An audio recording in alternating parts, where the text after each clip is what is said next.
That's so fucking weird. Oh, God. So, Boo. It's not number 1 anymore. It's not, but it's still number 1 in my heart. And number 2 on Sight and Sound. Yes, it is. Because this week we're talking about Vertigo.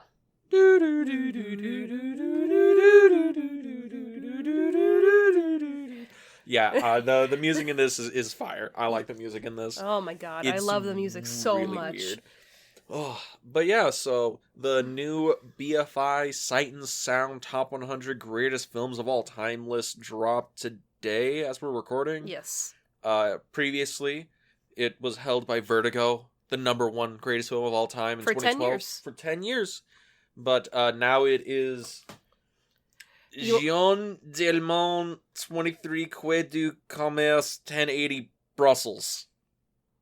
Yeah, sorry, it's in French. My French is crap, but that's the new number 1 film on the Sight and Sound list. I was ready to pass you your inhaler in case you needed to take a hit there. Oh, I was gonna need it if I kept going. But yeah, so we're not talking about that movie. We're talking about Vertigo today. Woohoo! And this is the Hitchcock movie.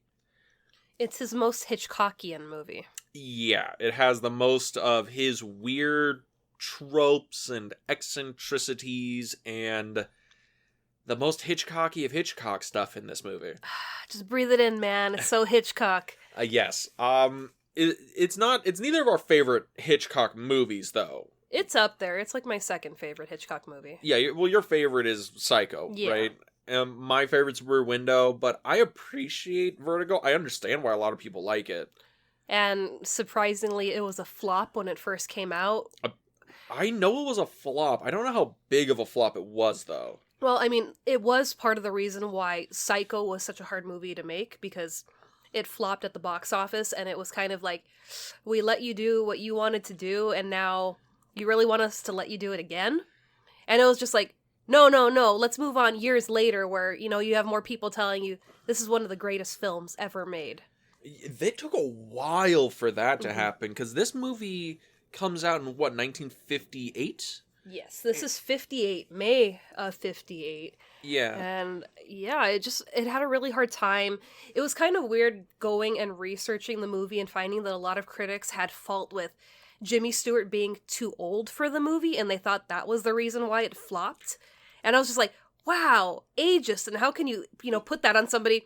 Ooh, you're good looking, but you're a little too old, so I hate this movie. Okay, I'm going to stop you right there, because Jimmy Stewart is way old in this movie. Yeah, he's a lot older, especially for, Kim Novak being his, counterpart.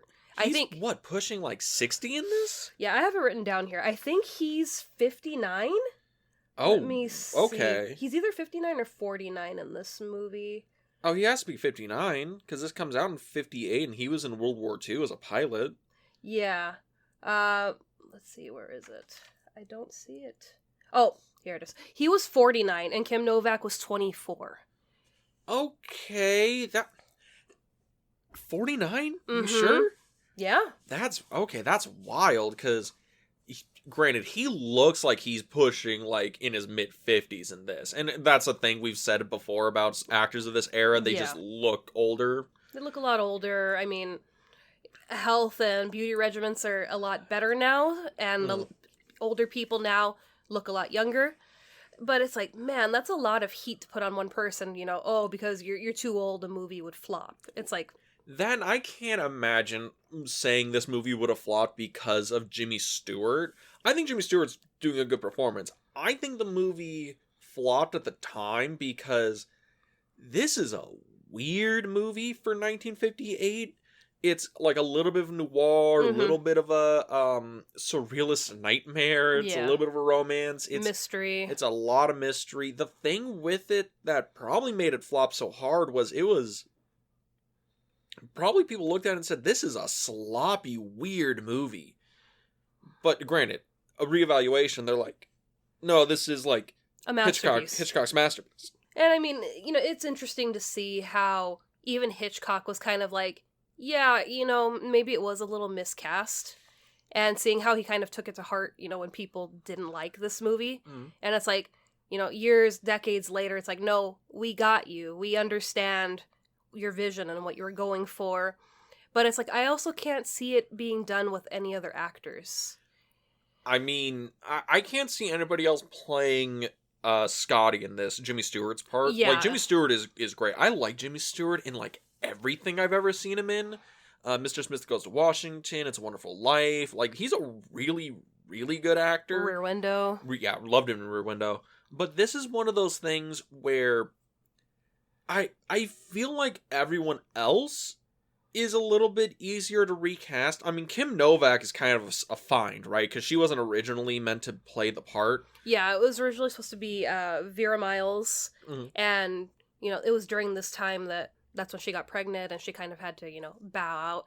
And I guess apparently during, like, the making of Vertigo, Hitch also had, like, gallbladder surgery, which pushed production further, and that's when Vera Miles ended up getting pregnant. So it was just this thing where I was like, okay, I've lost my leading lady. But even originally, she wasn't his first choice. It was... Grace Kelly? No, it was Lana Turner. Oh, and okay. Her paycheck was a little too hefty for this movie.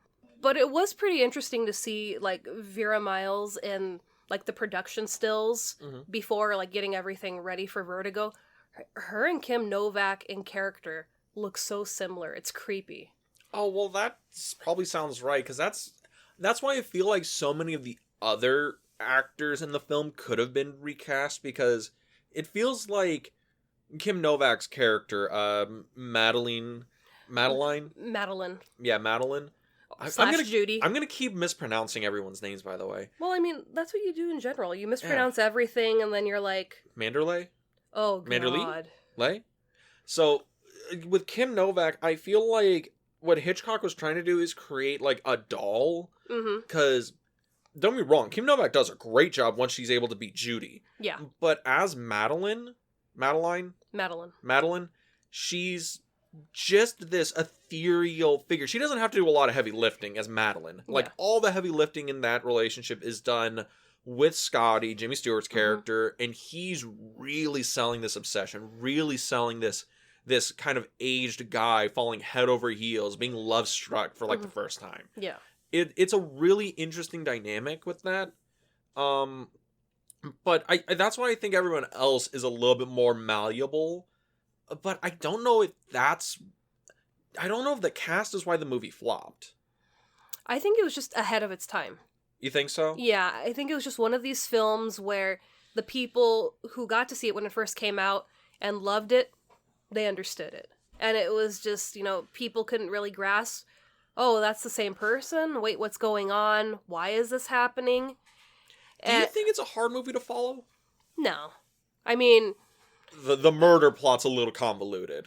A little bit, but, you know, just giving Kim Novak, you know, her due where she's really able to play these two different characters. Where there's sometimes where it's like, oh yeah, you are the same person, but Judy and Madeline are two different people. I think that's the best work she does in the movie is when she does that transformation from Judy into Madeline. And we see her, and she looks exactly like Madeline should, but how she moves and how she just carries herself, just walking across the room in that green glow. And I'm like, no, that's still Judy. And that's fascinating, because I just saw Kim Novak play Madeline for an hour and 10 minutes up to this point, and I'm like, no, that's not the same person. Yeah, and it's like, I don't even know, like, can't even put out exactly why, but it's like, no, those are two different people. They just look exactly the same. And that's how I felt, you know, growing up and watching this movie. I'm like, well, no, that's, you know, that's a different lady. That's not Madeline. And then, you know, seeing the transformation, and it would blow my mind. And even now, and, you know, it's just seeing these little steps, you know, okay, you need to change your shoes. She wouldn't wear this. She wouldn't do that. And just seeing her, you know, become this other person that we've seen for over an hour. It's like a magic show. Speaking of the magic show, we should probably tell people what this movie's about. Yeah, you have a box somewhere? I got a box somewhere. Let me just... Okay, found it. All right. So for everyone who's curious, what Vertigo is about is John Scottie Ferguson is a retired San Francisco police detective who suffers from vertigo. And Madeline is the lady who leads him to high places. A wealthy shipbuilder who is an acquaintance from his college days approaches Scottie and asks him to follow his beautiful wife, Madeline. He fears she is going insane and maybe contemplating suicide, as he believes she has been possessed by a dead ancestor committed to suicide.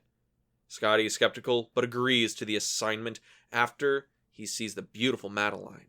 Soon, Scottie falls in love with Madeline, and their romance crashes when she falls to her death. But soon Scottie finds... Sorry, I can't fucking read this. Soon Scottie finds another woman bearing a striking resemblance to Madeline. And soon he falls in love with her and tries to mold her into the memory of his lost love. Dun dun dun. Yeah, so that's basically the movie. Yeah, and, is he suffering from vertigo or is he suffering from acrophobia, which is, the fear of heights? It's acrophobia. I changed it to vertigo because acrophobia just is a weird word to say when I already fucked up reading the back of this box. It's okay. It's a big box. But yeah, vertigo, he has this big fear of heights and is established really early on in the movie. It's like the opening scene. Yeah.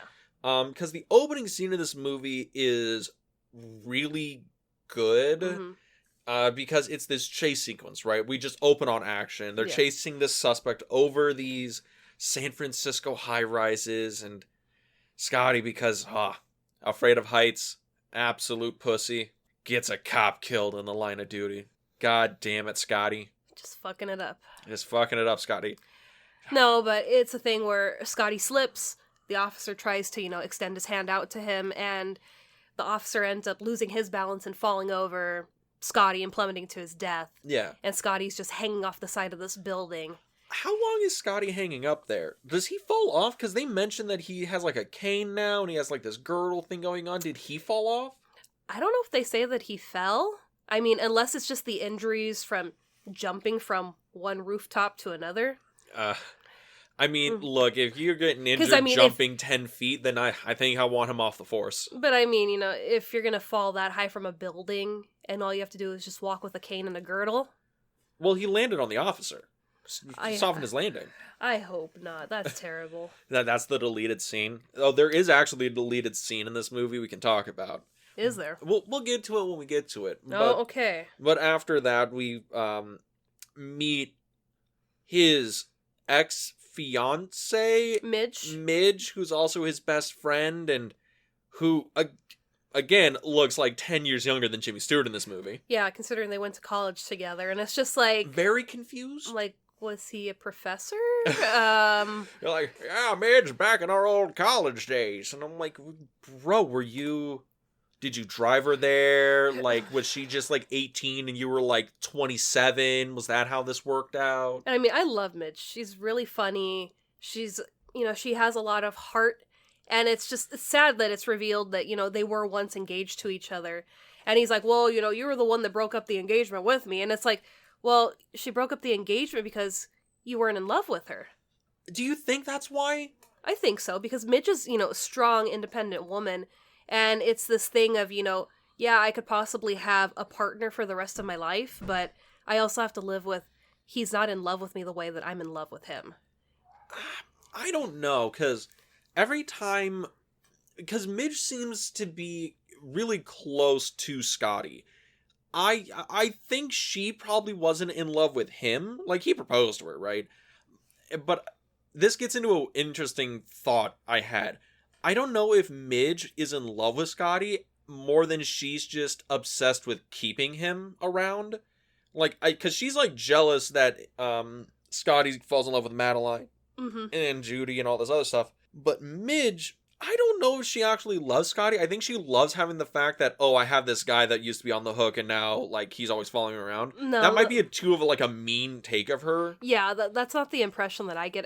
I get that, they were about to be married and it was, he doesn't love me the way that I love him, so I can't go through with this, but at the same time, I still love him too much to completely let him go, so I'd rather have him as a best friend than nothing.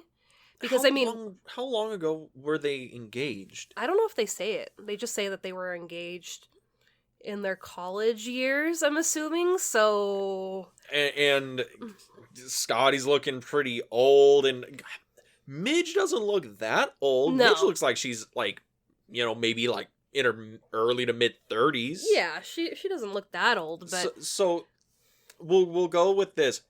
10 plus years ago, you were still best friends with your ex-fiance. hmm Honey, like I think there's something beyond like, oh, I just like having him around. well, I mean, it's a thing where she likes having him around, she loves him, wishes, maybe He'd give it another shot. or he'll finally fall for her Mhm. the way that he should have fallen for her like he does for Madeline, and it just shows the contrast of Madeline and Midge, where Midge is willing to take care of him, and it's hey, let's go to a movie, or I'll cook you dinner, let's hang out, and Madeline is, she's this mystery wrapped in an enigma, wrapped in a pretty box, and Yeah. Scottie is just like, I gotta solve this mystery, and chase after her, and drive through the streets. So it's this thing where he's got someone that's constant and healthy for him versus this pretty thing that needs to be saved. I think that falls in line with a lot of Hitchcock tropes, Mm-hmm. where I notice a lot in his movies, there's usually, some sort of like mystery or like an obsession, Yeah. right? And in like Psycho, for example, Norman Bates is like obsessed with like the voyeurism, obsessed with His mother. his mother. In Rear Window, Jimmy Stewart's character in Rear Window is obsessed with, like, again, more voyeurism, but like the people around him, like seeing the apartments. And then he gets obsessed with this. Was that a murder I saw? Obsessed with unraveling this plot. With Scotty in this, he's obsessed with like women. Yeah. He becomes obsessed with Madeline, and I think that's the issue Midge has. I think I'm on your side on this. I think Midge's problem is that Scotty is a man of obsession, and he never got obsessed over Midge. No, it was just, you're here, I love you, but it's, in a, Like I love you, but I'm not gonna, obsess about it. no, and I mean, even to the point where they have, Jimmy riding around, or Scotty riding around in the white car, and, Scotty's, basically this knight on this white horse, and I'm gonna go save, the damsel in distress. And it's just, yeah, this is basically Hitchcock looking for the perfect Hitchcock blonde. Yeah. And she's always out of grasp. Yeah, I mean he had her in Grace Kelly. Grace Kelly is the perfect Hitchcock blonde. She is, and she became Princess Grace of Monaco, and it was like, again, out of your reach. Yeah. That's the interesting thing. Why is it that Hitchcock is obsessed with this same kind of woman? These kind of aloof, mysterious women, very, sensual figures, blonde hair. What is it that he's so obsessed with these kind of women? I mean, I guess, yeah, guy's got a preference, guy's got a kink, but yeah, but I mean, it's so pervasive. It's like everybody, we all obsess over something. Can't really explain it. We like what we like. It's just, what lengths are we willing to go to feed that obsession? And Scotty's willing to, trail this woman around wherever she goes, and she's possessed by an ancestor of her past, but I can save her. And that's Scotty's complex is, he's got this, I can save anybody, I can save you. And it's a lot of guilt from letting this other officer die. And it's, him with telling her, like that Chinese proverb or saying, where you save somebody, you're in charge of them the rest of your life. And that's how he feels like, I'm in love with this girl, so I gotta, be with her. I gotta take care of her every day.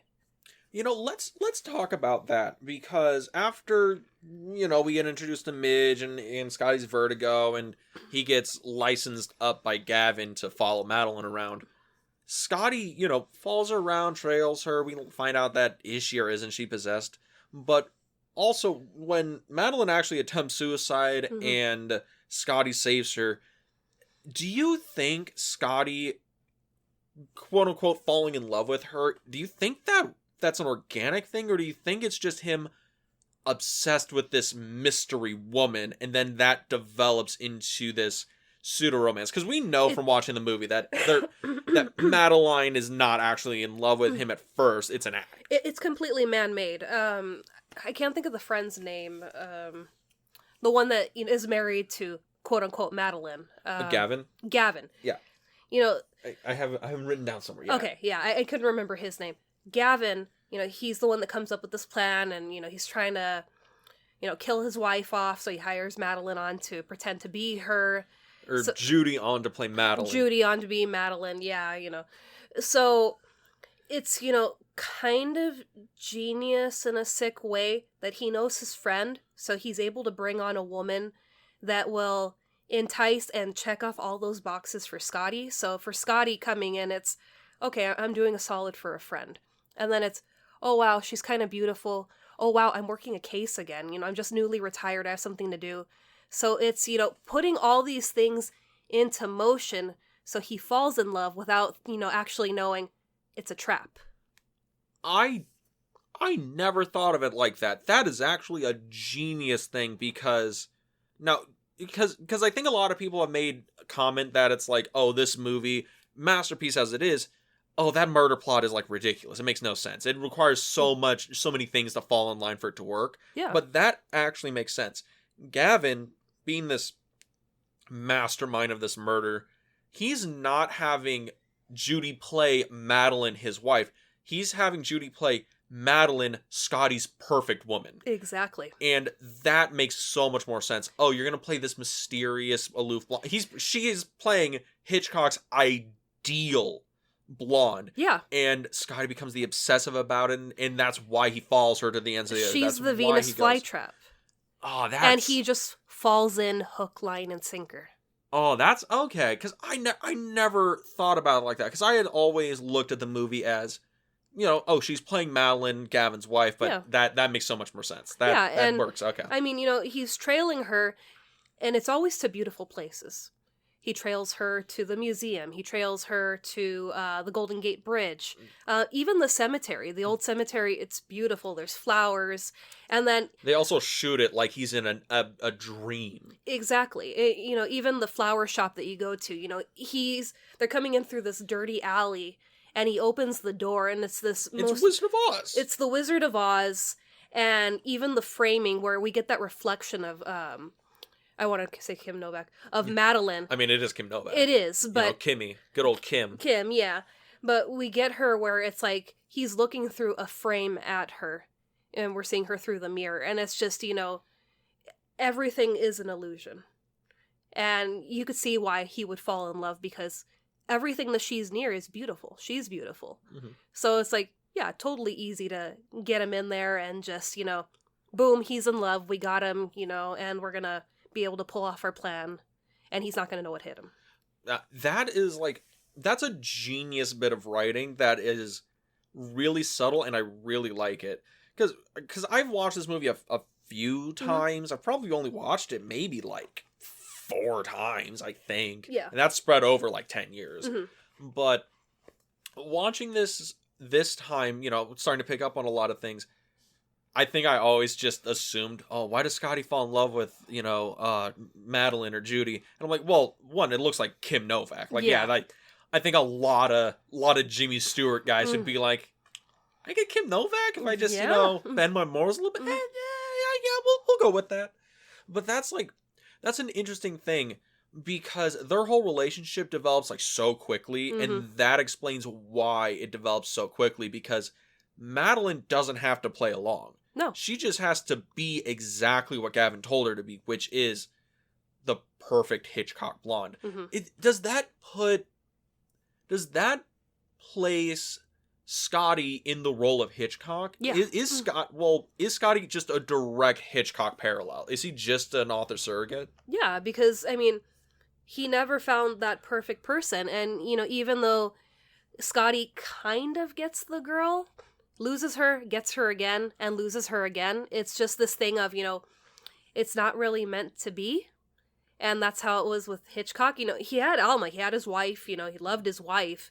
But it's just, this thing that you never got. Mm-hmm. And I feel like that's how we get, through Scottie's story, where you get so close, but it wasn't meant to be. Mm. Man, I wonder how Hitchcock's wife's Alma felt about Vertigo.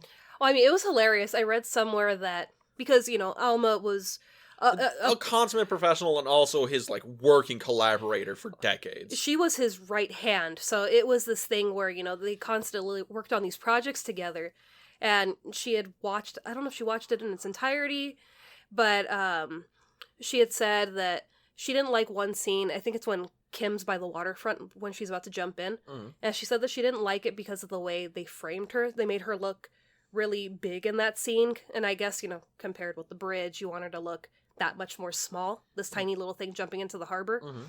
So Hitch, being typical guy, told everybody during interviews, he's like, oh yeah, Alma hated the movie, yeah, couldn't. I'm like, no, like, typical man, one little critique and you gotta, she hates it. Oh my god, absolute sexist, just ripped my heart out. You are so sexist, and you do that to me when I'm like, I didn't like this part of the movie, and you're like, oh, he hates everything I love.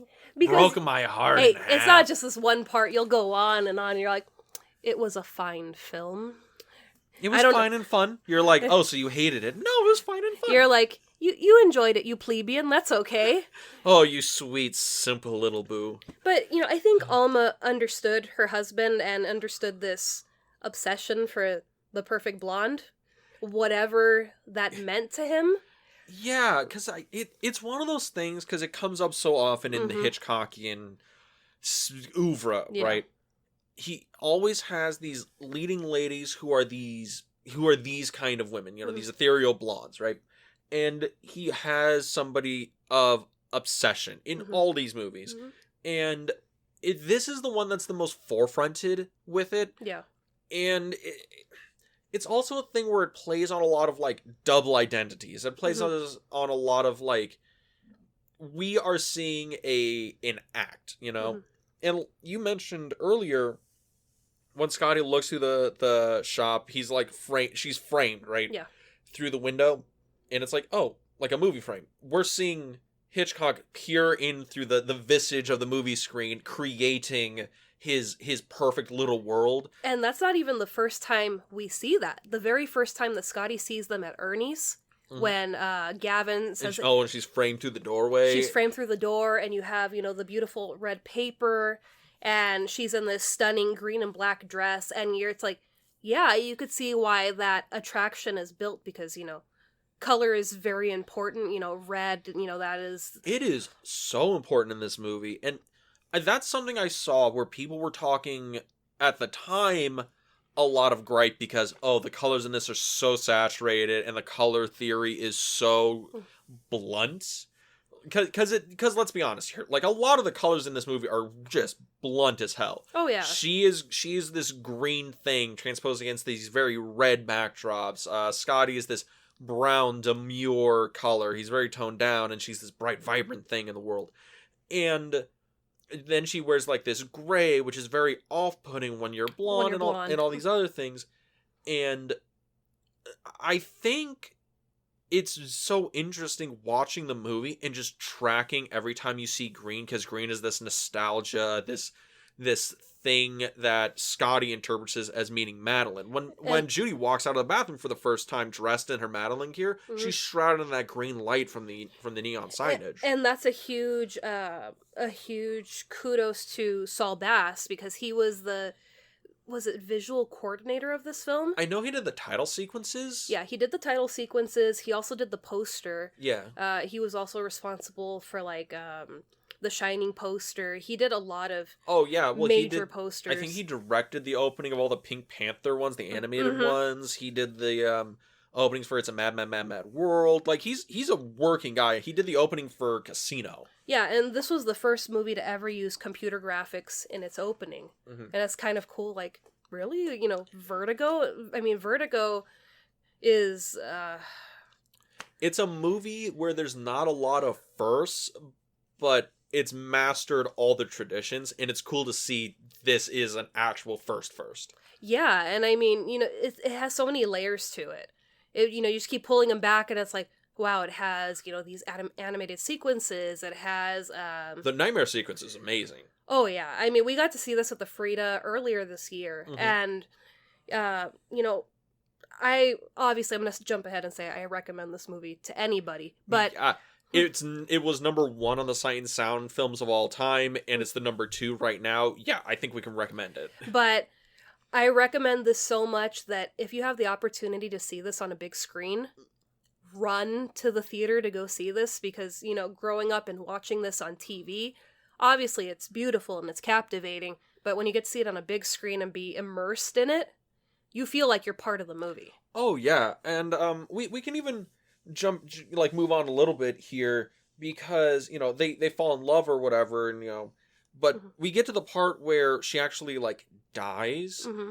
and it is so captivating, talking about being immersed in a moment. When she explains to Scottie that she has these nightmares about this bell tower or whatever, and they go to The mission. the mission. I think it's San Juan Batista. Batista, Yeah. yeah. They go to San Juan Batista, and it's you see this bell tower and how it's shot from overhead, where it's the models and the map painting, it's all intertwined, and I'm I feel like I'm in this surrealist world, because this mission doesn't look right. It doesn't look real. Yeah. But I'm so enveloped into it. When they go back to it at the end, I'm I can't look away from this. It's so compelling. And I mean, it also helps, we're from California, and I mean, I think in the 4th or the 5th grade. It's the 4th grade mission project that every kid did. Every kid went to a mission. They had to build one as a little diorama and do their little mission report. I don't know if that's just a California thing, or it's I'm pretty sure it's just a California thing, because Spain came in and they founded California, and they put missions. I think it was a day's ride from everyone. Missions are churches. Yeah. What mission did you have to do? San Juan Capistrano was mine. Oh, lucky. I know. My brother did San Gabriel. I did San Juan Rafael. Oh, yeah. But what I was going to add to that is, part of that project was we actually got to go to a mission as a field trip and look around. And, I mean, that field trip was, in the 4th grade. And when you watch this movie, it's it makes it that much more real, because we've actually been to a mission. Yeah. And it's very... not this, but kind of like that, because that's the thing. You're stepping back into time. And I think that's the coolest thing about the movie, because granted, this movie's made in 58. I'm pretty sure those missions looked much different and were probably nicer back then, just because they were run over by a bunch of 4th graders. Yeah. But knowing what they look like now, and then looking at this, I'm oh, this is something your imagination would kind of come up with if you heard old, a mission, right? Mm-hmm. It's this old stone building with this big religious church. Mm-hmm. There's nuns and priests and whatever everywhere. But seeing that and seeing it in this movie, it really felt I'm not watching something real. And that's all the Technicolor also on this. Everything about this movie seems like a dream sequence. Yeah. Nothing ever feels like I'm in a concrete reality. From the word go. I'm floating. I'm floating through each scene. Which happens with Scottie every time he walks through the cemetery. Oh, yeah. Where it looks like he's not actually... That's a green screen. Why did Hitchcock green screen him when he's in the mediums, but then when he's in the wide shots, that's the real cemetery? That's so fucking weird. I don't know. But I mean, it's kind of cool... Because, Hitchcock hated on-location shoots. Yes. And I think all the on-location stuff was filmed in 16 days. Yeah, I have that written down somewhere, but that's about right. He filmed almost the entire locations of San Francisco in 2 weeks, and he did as much as he could in the studios. A lot of what we see is actually them acting in front of green screens. Blue screens, I guess this is what it'd be. Yeah. But what I thought was the coolest thing was all the driving sequences where we see the cars on the go, they're actually driving the correct way. They're not chopped up and, we're making it, how they get from point A to point B. No, they're literally going the correct way. I think someone went on Google Maps, or they actually made the drive, and I was oh yeah, I was able to get from her nice hotel or wherever she lives to Scottie's house. Yeah. And I was like, that's really rare to get that in a movie where you can actually make the pilgrimage. It's that weird attention to detail about this movie. Because, I mean, a lot of movies of this time period, and a lot of movies just in general, but you would see things where, oh, well, that's like a weird flub, or that's like, that doesn't look all that correct. But that was also because these movies would play in theaters, and your town might see Vertigo one weekend for its entire run, and that's it. Like, it'd only play in your theater for maybe like a couple of weeks, and then you never see it again. Yeah. So if there was a flub up in a movie, like, you know, that it didn't really matter, right? Now it's going to be in and out. Now when people who are able to like rewatch these movies over and over and over again, you start seeing it's like, oh no, Hitchcock was really paying attention to the geography of San Francisco. He's really paying attention to how San Francisco really looks. It's really interesting because this movie, you mentioned, also doubles as a love letter to the city of San Francisco. Yeah, because this movie is based on a book. It's a French book called D'entre les Morts. So it's, D'entre les Morts? God damn it, I didn't even say that right. So in English, it's The Living and the Dead. And it's based in Paris. So it was this thing where he was kind of like, I don't want to do Paris. And Bernard Herrmann, who did the score, when he was writing the score, he envisioned it being set in New Orleans. But Hitch was like, you know what? This works kind of more with the vibe of San Francisco.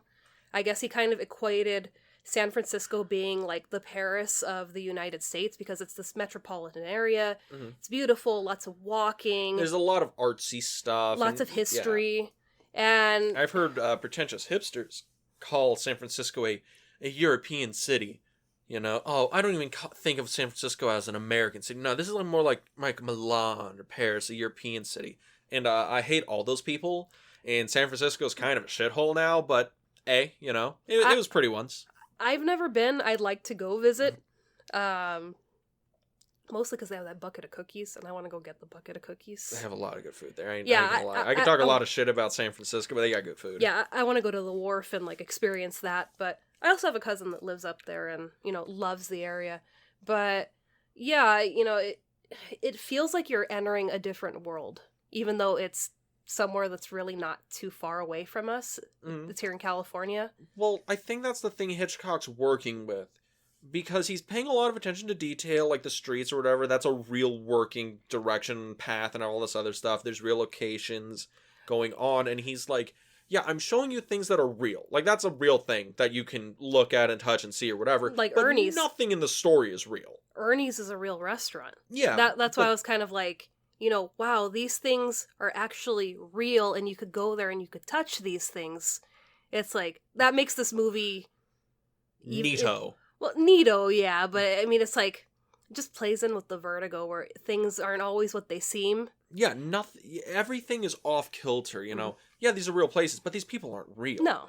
And it's like, that's the thing. Madeline's not real. She's a fabrication. Yeah. Scottie's not, really real. I mean, his name's not even Scottie, it's John. It's John. And that's the thing. So let's talk about this, because after Madeline, quote unquote, kills herself. Yeah. We have Scottie in this just utter depression. He's drifting through San Francisco.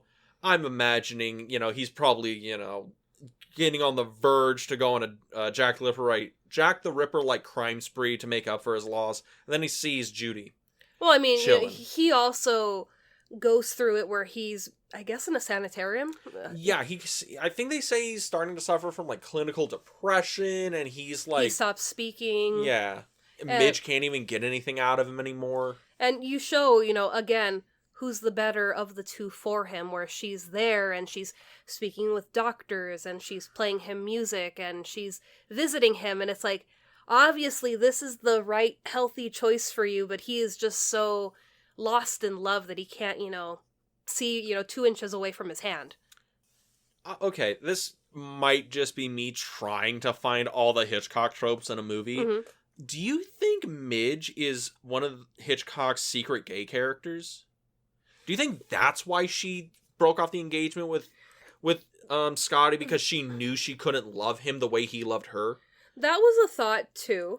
I mean, that was something that I considered, but There's like something legitimate there that you think that's not like that kernel is there. Like, I think that's laid in. yeah, She's a woman. She's designing brasiers. She's very she could be bi. she's very intimate with the female form. Yeah, she could be bisexual. Yeah, she could be bi, and it could be a thing where maybe she would think he would never love her completely because she, Wouldn't love him completely. exactly. And So I think it's one of those things where, one, I'm trying to like pin all the tropes. all the tropes in the movie, but it also kind of makes sense in this scene because she obviously cares for him.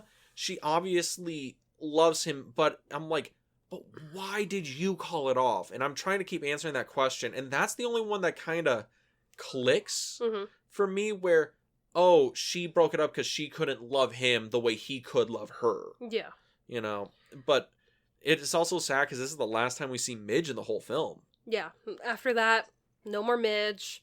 But, I mean, even when she's talking to the doctors, and he's like, yeah, we're going to have to figure this out slowly and figure out why, he's in this state. And she's like, he's madly in love with her. And it's just kind of this thing where, you could tell it kind of hurts her to say it, but it's the truth. It's like, yeah, they were engaged for however long, but he never loved her the way that he loved Madeline. And it took him all this time to finally find that person and have these feelings, and then this person isn't even real. Yeah. And he finds that out when he finally meets Judy. And then... And then, there's lots of problems with that. This is the most, this is the part of the movie where I was like, man, this really doesn't play well in 2022. Ooh, Lord. Well, no, even back then, too, because, I mean, Hitchcock has written a character where you're supposed to feel for him and kind of, identify with him, where it's, we all, want somebody, and if, our somebody was in danger, we'd want to save them and protect them. And then we get this side of him where it's, his obsession is not completely altruistic. He is obsessed with a fantasy that can never be, and he is bending the will of a real woman to create her in his fantasy. Scottie has turned into Dr. Frankenstein, and he's like, you know what, I'm going to build myself the perfect woman, and you may fight with me, but ultimately I know you're going to cave because Judy just, wants to be accepted, and, I don't like this, but yeah, I'll let you do this. Yeah, and it's like, woman, have a stronger backbone than that. And that's the thing. That's where we get into, like, Kim Novak and, like, the great performances she's giving in here. Because when we see her for the first time, and I'm like, okay, yeah, that kind of looks like Madeline. I mean, like, obviously, I know it's the same actress. Yeah. But it's like how the makeup's done, how she dresses, her hair, everything about her, even her body language. I'm like, well, that's not the same person. Like, it's close, but it's not the same person. And even as Scottie starts, like, bearing down on her, becomes this, like, absolute, like, just shitty person, and molds her into Madeline, every time I'm like, yeah, but she's not, she's close, but she's not there. And I think that's even the thing that Scottie's realizing, is that I'm molding a real person into a fantasy that can never be. Yeah, and you have Judy, with each modification asking, if I do this, will you love me? And, instead of Scottie being, I already love you, I'm doing this, just to see, what everything would look like. No, he goes, yeah, I'll love you if you look like her. And it's like, be honest, bro. Is there any excuse Scottie could come up with that would not make him look like a total D-bag? No. And it's just like, the fact that she lets him do this. And it's like, piece by piece, you're like, yeah, I could kind of see that she's starting to look like Madeline. And it's not till we get to her room when she pins her hair back and comes out of the bathroom. And she's rolled over in that green light, just like the first time we saw Madeline, and in all of her green car, and she just... And I mean, even... She's reeked in nostalgia. With the lighting, too, it's more of a mist than a light, so it's like she appears out of thin air. Madeline's back, and she's got the walk down, and, the Madeline smile, and it's like, oh my god, it's like somebody flipped the switch, and Madeline's back. Judy's gone. What is going on? And Scottie's like, oh, finally, and, they embrace, and it's all happy-go-lucky. And then tragedy strikes, because Madeline, you should have just thrown away the necklace. Judy, you should have thrown away the necklace. They should have just thrown away the necklace because they're about to go out on the town in a nice, happy, oh, thank God, you look like my dead girlfriend dinner. And finds out that, oh, Judy, you seem to have the same necklace that Carlotta had. That Carlotta had. What seems to be the problem here, Clarence? And it's like, oh, well, that's... And then he figures it out. Yeah. He's like, that's why you look so much like Madeline. That's why you can almost be exactly like her, because you're the woman who I fell in love with. You're wearing this necklace. There's a ruse going on here. Yeah. I'm being fucked with. And then he goes back to the bell tower, right? Goes back to the mission. I mean, I love the drive because, it's him telling her, I want to go on a nice, drive before dinner. And then we see the same incline in the trees and the top of the trees, and that's where she's like, oh shit, he's taking me back to the scene of the crime. I like how it's a nice drive before dinner, and I'm like, that's probably like an hour and a half drive. Yeah. Like, that is probably not a short drive. And she's like, man, we're kind of going out into the woods here. Am I going to get whacked? Please no. That's when you tuck and roll out of the car. Oh, really? You're just like, if I'm in the car for 30 minutes... Yeah, no, I'm getting whacked. I'm jumping out. Less. Oh, oof. But they get back to that mission, and it's like, yeah, exactly. We get that big reveal. We now know what's going on, and then Scottie just confronts Judy, and he's like, "Bitch, tell the truth." Starts slapping her around.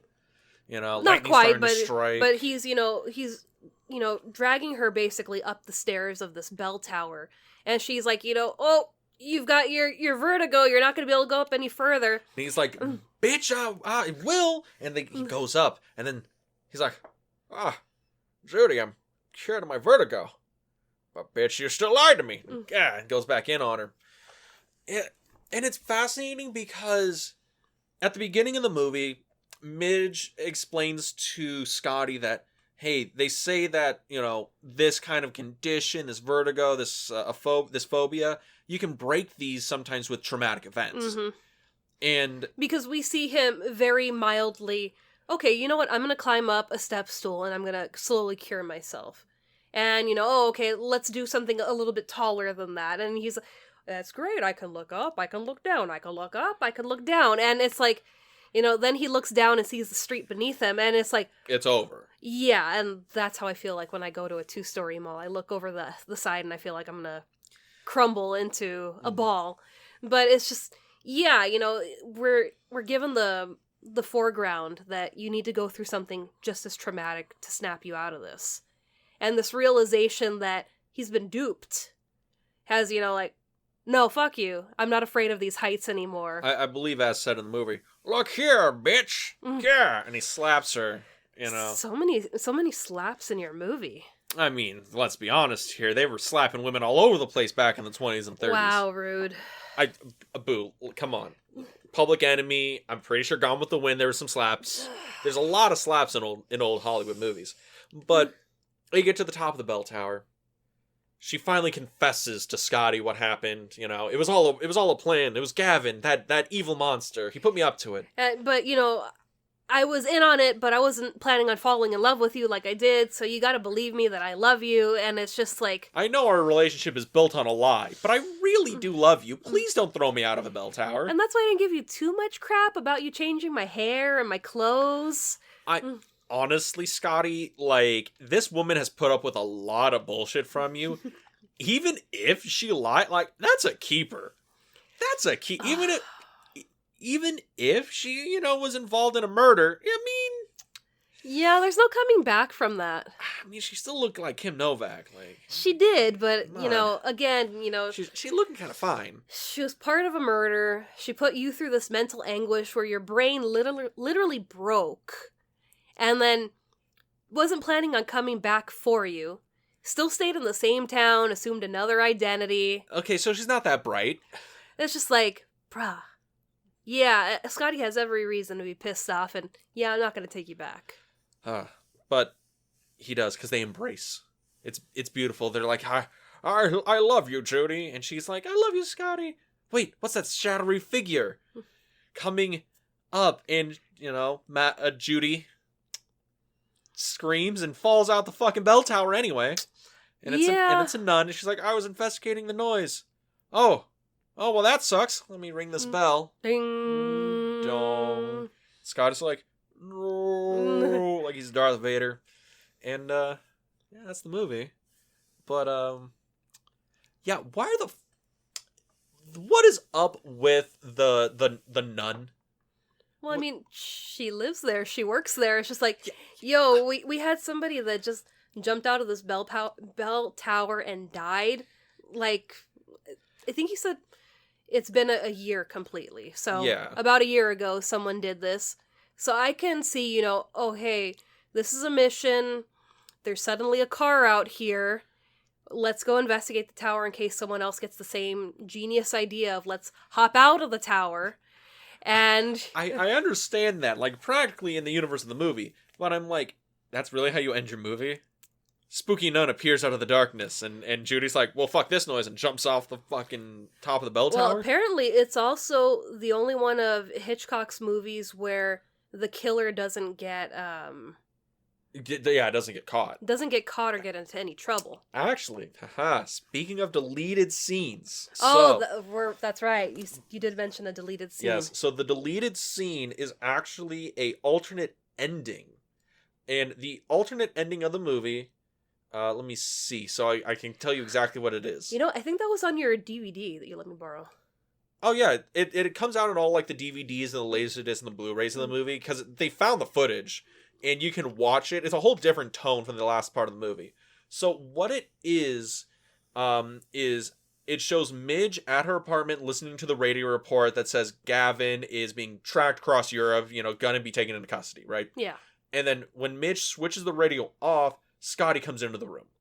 And they have a drink, they look out the window in this beautiful silence, and that's like the end of the movie. Like the end of the movie is Scottie goes back to Midge, and they just, are kind of back at the beginning. Yeah. This circle, right? This spiral that goes back.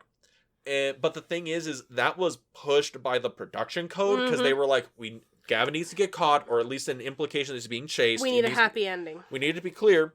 Well, I don't even know if they wanted a happy ending, but they wanted to make sure that Gavin is being arrested, and also, like, I guess, re-align traditional, like, relationships, have him go back to Midge, and that's what it was. Yeah. But Hitchcock fought like tooth and nail over it. He was able to convince them to give him his ending he wanted, so that's why that's not in the movie, which is wild, considering how much power the production code had back then. Yeah. But this is also Hitchcock. So this is also Hitchcock. He's another powerhouse where it's like, I will fight. Well, the one thing he couldn't win on was the note scene. Because there's a scene in the movie where Judy's writing like the confession note. Yeah. And he hated that scene and wanted to cut out, but literally every other person on production and at the studio wanted it in. Yeah. So that's why it's in the movie. But Vertigo. What are your big thoughts on the movie? We talked about like what goes on in the movie, all the little pieces of it, but what's your big thing on Vertigo? Just its beauty. Because, I mean, it's a tragic story about this doomed love. Yes. Because they're never going to work out. It's like Romeo and Juliet. No matter how much you want these two people together, it's never going to work. But it's just the beauty in it, where I could watch this movie probably paused and just be in awe of what I'm watching. Yeah. Even though not paused, muted.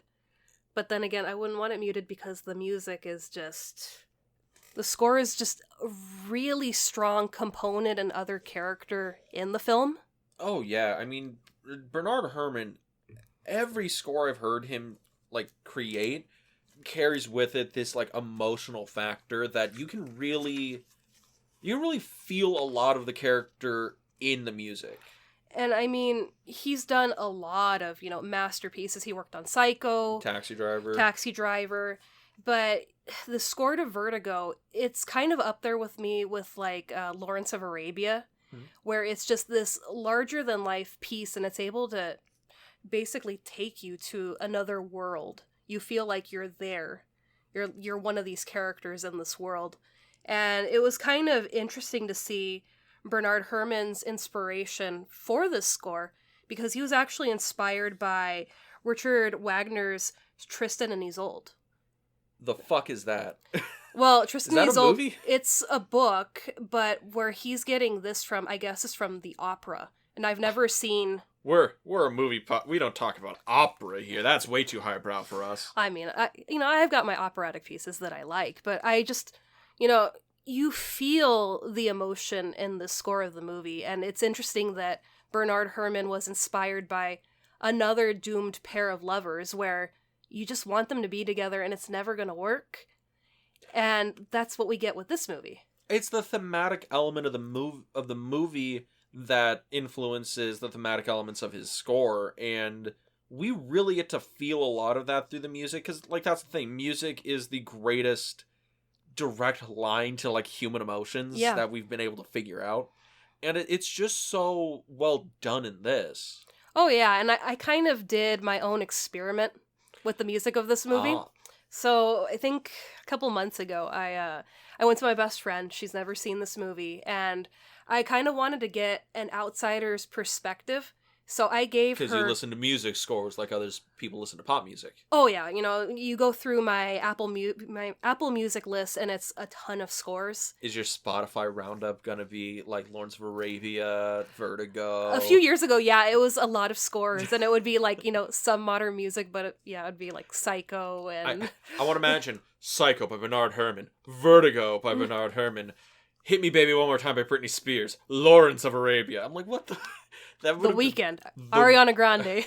Yes, that's the Booze Tops 5 on her Spotify. Yes, it's very versatile. But I went to her and I gave her the piece of music from when we see Madeline reappear.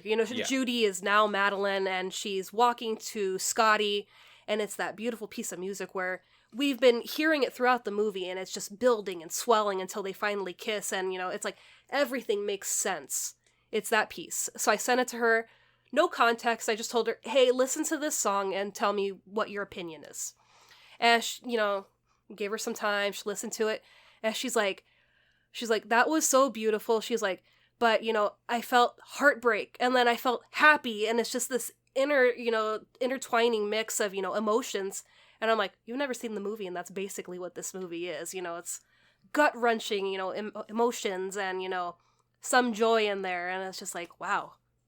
Bernard, Herrmann's music is so very strong, even years later. Well, that's the masterful work that a great composer can do with a film, because, Tarkovsky said it best.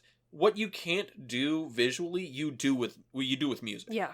If you're trying to get an emotion across, and, like, the visuals aren't working out, don't worry. You have a composer for that. Sergio Leone said, I provide the melody, and then Ennio Morricone provides all the drama, because he did all the music for his movies. And I think that's the beauty of this Hitchcock and Herrmann in a relationship they had, because they did a bunch of movies together. Yeah, and I mean, in Psycho, it's heavy strings.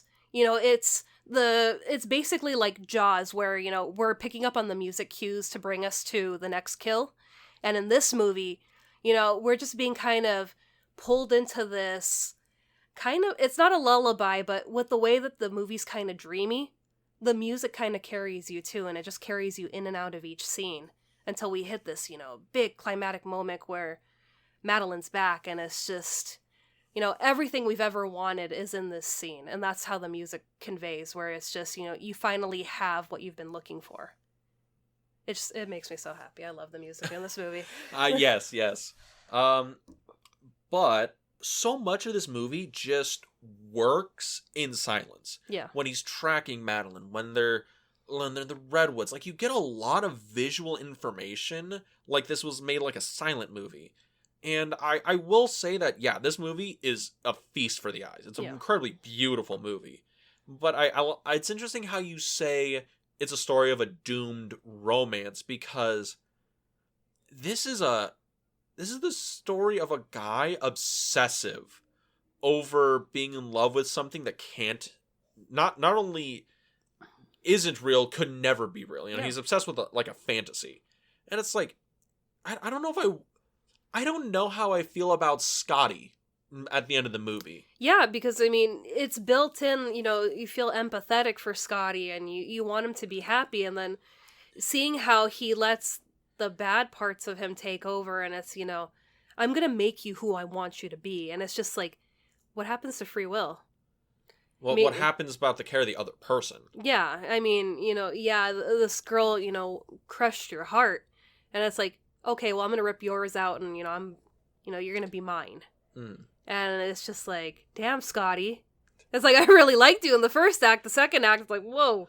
Well, I think that's the thing about Vertigo. I think it's really an analogy for Hitchcock as a director. He's a guy who's obsessive. He's a guy who builds people. Mm-hmm. He builds these people to play parts in his movies. Like, that's what Gavin does. Yeah. He casts Judy to play Mm-hmm. Madeline, and then oh god, and then Scottie falls in love with the character, and then he tries to get cast another actress to play the same part. It's almost like what the Hitchcock blonde is some woman or something that Hitchcock saw in something or a movie or a show or whatever, and he's been trying to like recast the part ever since. It's the unattainable dream.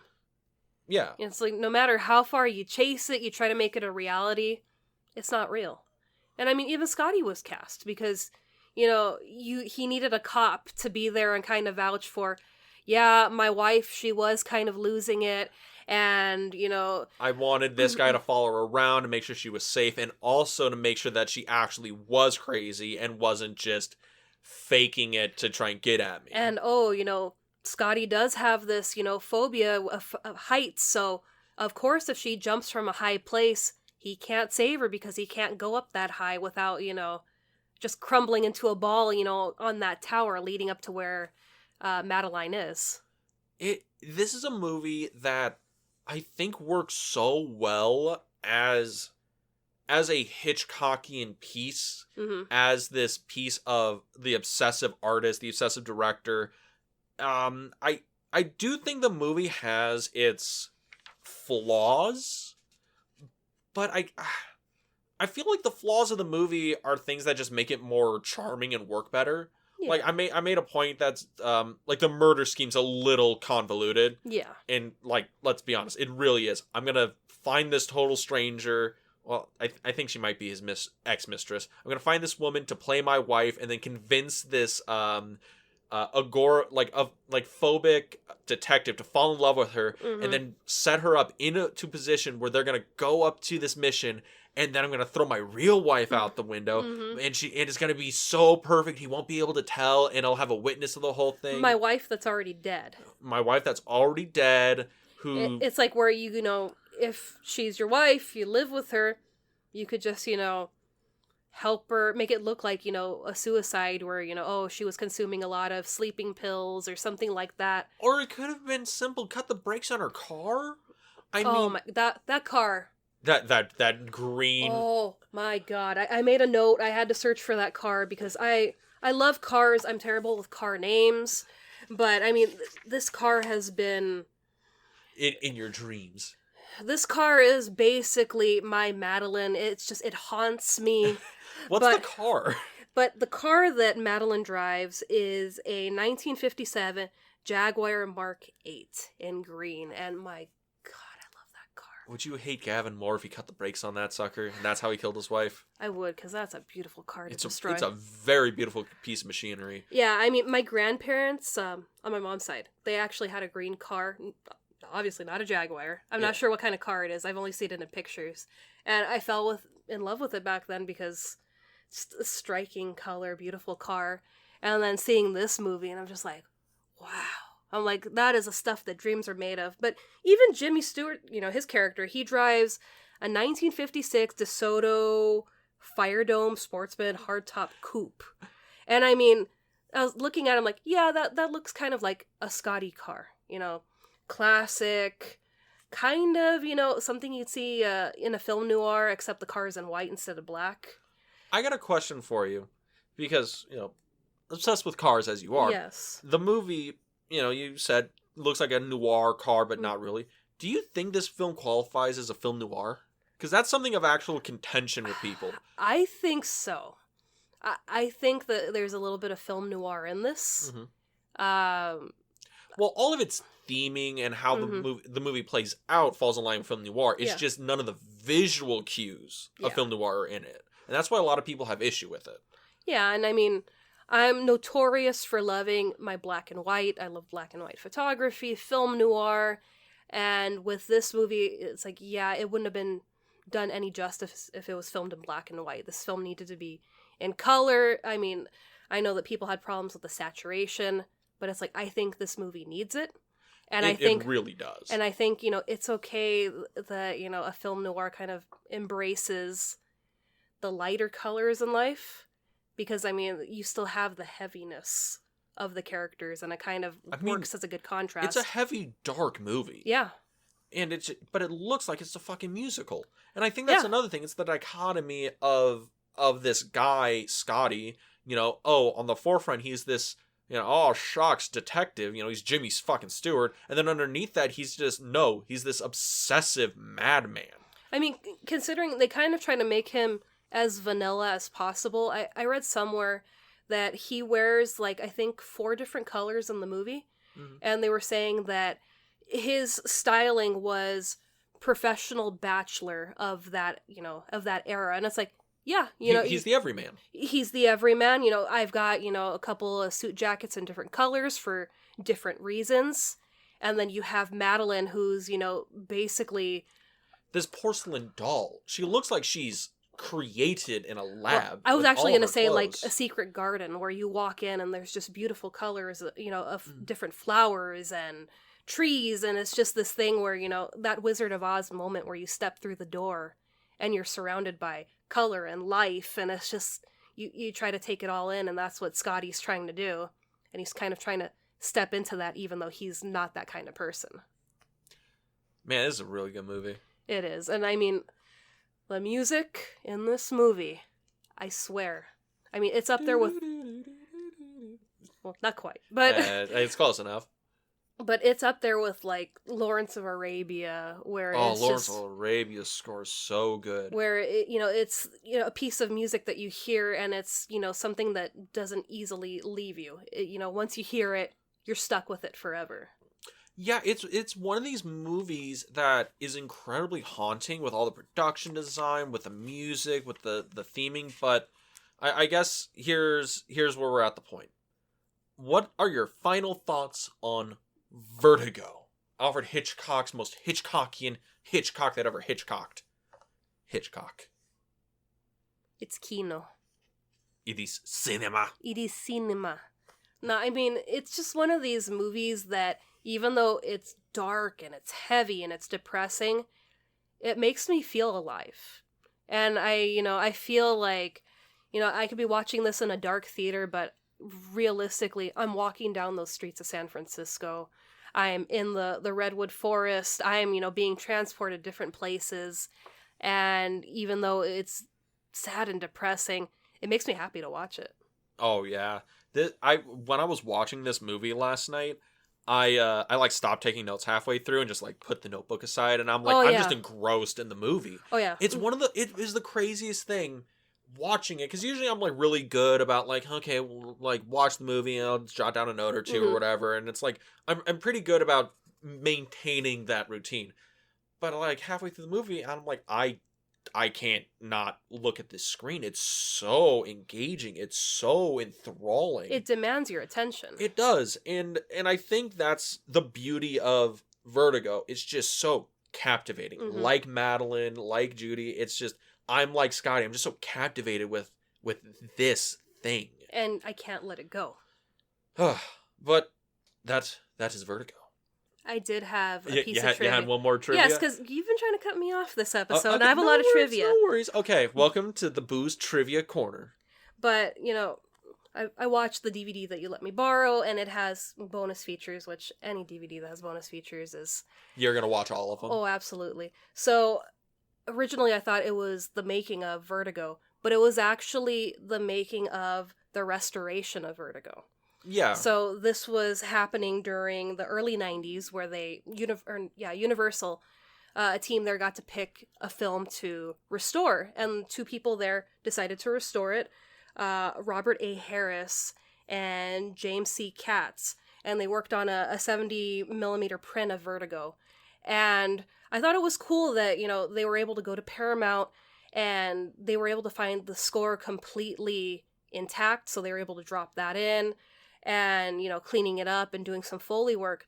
But what I didn't see in the documentary was that actually Jimmy Stewart came out of retirement to help consult them and work on the restoration project. Oh, really? Yeah, he actually... that's badass. Yeah, he, I guess, completely retired in 94. He was just like, I'm done with, I mean, at that point, he was, God, in his 80s? I think he died in 97.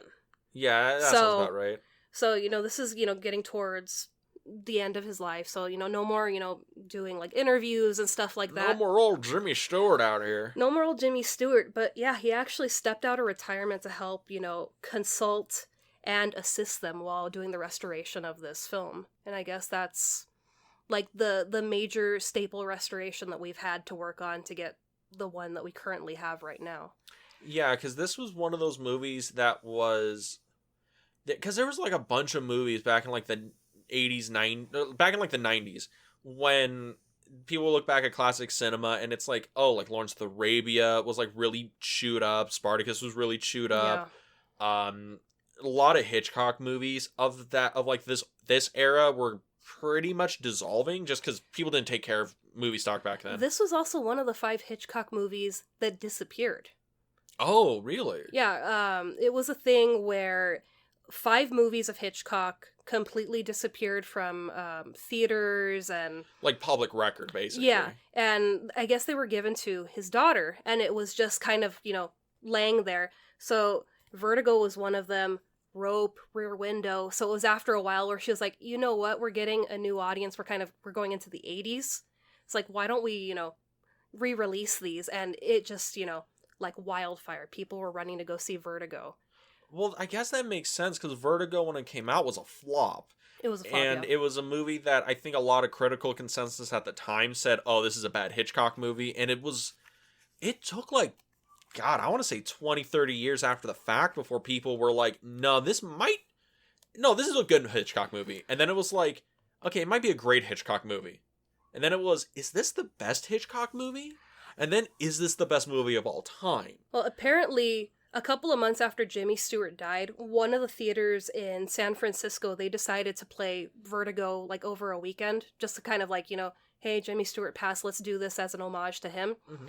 Apparently, it did so well, it beat out all the sales in the other theaters in the city that were showing, new releases. Because everyone was flocking to go see Vertigo. That's wild. Because you got to think about it now. I don't think that could ever happen now. I mean, we had a good sized audience when we went to go see Vertigo. Well, I'm talking about, would Vertigo release now beat out Wakanda Forever? Oof. Would it beat out Black Adam? Would it? Because that's the thing. We just live in a so different universe now. Yeah. And also it's streaming and all that other stuff. Yeah. I'm trying to think if there's a movie re-release that would make opening weekend Marvel numbers. And it's I can't think of any movie old enough that it's so hard to find that could do it, unless you got something like a lost Scorsese film, which I don't think any of those exist, except the weird one that doesn't exist. Also, that bonus feature on that DVD, it was so weird to see a young Scorsese that was just, I like that. A young Scorsese, but it's 90s Scorsese, so he's still 50-something. Yeah, but I mean, it's he's in the suit, he's got dark hair, and it's just whoa, that's a trip. I'm not used to you being this Scorsese. And then I have a making of Vertigo, the book. Mm-hmm. I think it's from the 90s. Oh, yeah. And he's the one that forwards the book and, he writes in it. And it's just he loves this movie. Well, that's the thing. Well, Scorsese is a lover of cinema. Mm-hmm. And Vertigo was one of those movies that he championed for the restoration. Because I think he's part of the World Cinema Project that goes around and picks up different movies from around the world and tries to expose them to other places. Yeah. And he does a lot of restoration work. He did The Red Shoes, which I watched The Red Shoes not too long ago. That movie's a goddamn masterpiece. And it is gorgeous. But that movie was one that disintegrated and fell out of public view. And then he spent years trying to make that movie look as good as it did in his memory, because he saw it in the theater. Yeah. And I think that's the same thing with Vertigo, you know? They're trying to make it look as good as it did in your memory when you saw it in the theater for the first time. But yeah. But great movie. 2 thumbs up. 2 big thumbs up. Run to go see this movie. But yeah, next week. Yes. This is the week that I've been building up to for almost 3 years. It is going to be something big. Real big. It is. It's finally happening. Next week we're talking about Psycho. Oh, Psycho 2? I mean, we could. I've seen Psycho 3? I've seen Psycho 3. 4? I've seen Psycho 4. Is there Psycho 5? Or we'll do American Psycho. American Psycho 2. No. Mila Kunis. No. So we're doing Psycho? We're doing Psycho. I'm very excited. Anthony Perkins, Janet Leigh. Oh my god, I love this movie. This is your favorite Hitchcock, right? It is my favorite Hitchcock movie. It always has been. I mean, it is like the definitive, like, it's like the most popular Hitchcock film, bar none, right? most popular, yeah, but I think this was one of those movies where I saw it at a young age and I'm like, wow, this is what film is. Yeah. And this is what started the love. It was just like, wow, this is filmmaking and this is awesome. Oh, man, I can't wait. This love Universal watching Psycho. Monsters, it's just like, wow. So, where can they go to find it? Well, if you want to listen to us on a different platform than you currently are, you can find us on Apple Podcasts, Anchor FM, Spotify, Google Podcasts, and YouTube. Yeah, you can go to our YouTube channel, The Film Vault. That is The Film Vault on YouTube, where we upload video versions of these podcasts in beautiful, low-effort slideshows. Woohoo! Woo! So you can go there, like, comment, subscribe, and tell me that I'm an idiot. But if you wanted to tell us that on social media, where can they go? Please don't. But if you want to, like our posts, see our adventures, you can find us on Instagram at the Film Club Podcast, where we post trivia, daily stories, and upcoming episodes. And with that, we'll see you next week at the Film Club. Have a good week, everybody. Good evening.